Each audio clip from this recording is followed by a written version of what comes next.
How to crack the DECA Roleplay, Part 1. Essentially, there are two types of DECA events.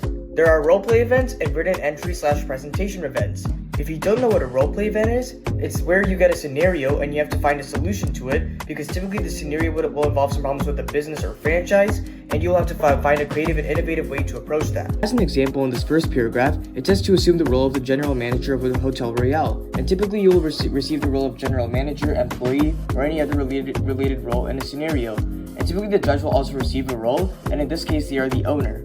Now moving into the second paragraph, as you can see, it talks more about the business. Here it talks about Hotel Royale and says how it's close to a downtown area. It talks a bit about the pricing and some other services that the business offers. Now towards the third or middle paragraph, it will typically talk about a problem that comes up, and it talks about the judge's role in that. And as you can see here, the owner has rented parking spaces and the valet parking is being overflowed.